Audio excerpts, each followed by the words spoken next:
The moment you are old enough to take the wheel, responsibility lies with you. What is more, I cannot criticize my parents for hoping that I would never experience poverty. They had been poor themselves, and I have since been poor, and I quite agree with them that it is not an ennobling experience. Poverty entails fear and stress, and sometimes depression. It means 1,000 petty humiliations and hardships. Climbing out of poverty by your own efforts, that is something on which to pride yourself, but poverty itself is romanticized only by fools. What I feared most for myself at your age was not poverty, but failure. At your age, in spite of a distinct lack of motivation at university, where I had spent far too long in the coffee bar writing stories and far too little time at lectures, I had a knack for passing examinations, and that, for years, had been the measure of success in my life and that of my peers. Now, I am not dull enough to suppose that because you are young, gifted, and well-educated, you have never known heartbreak, hardship, or heartache.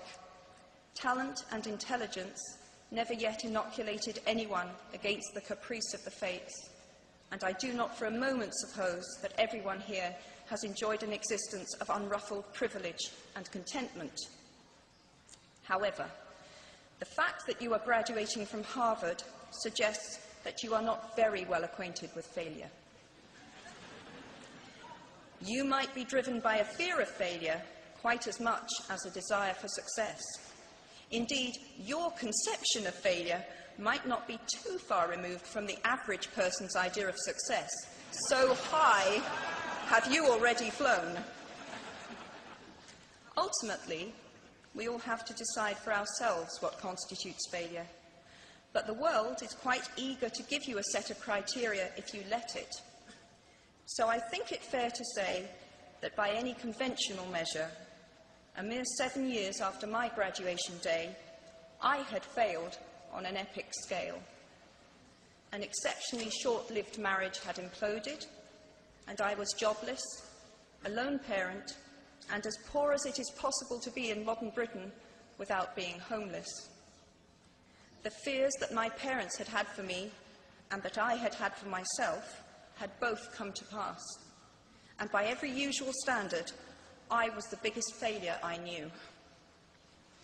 Now, I'm not going to stand here and tell you that failure is fun.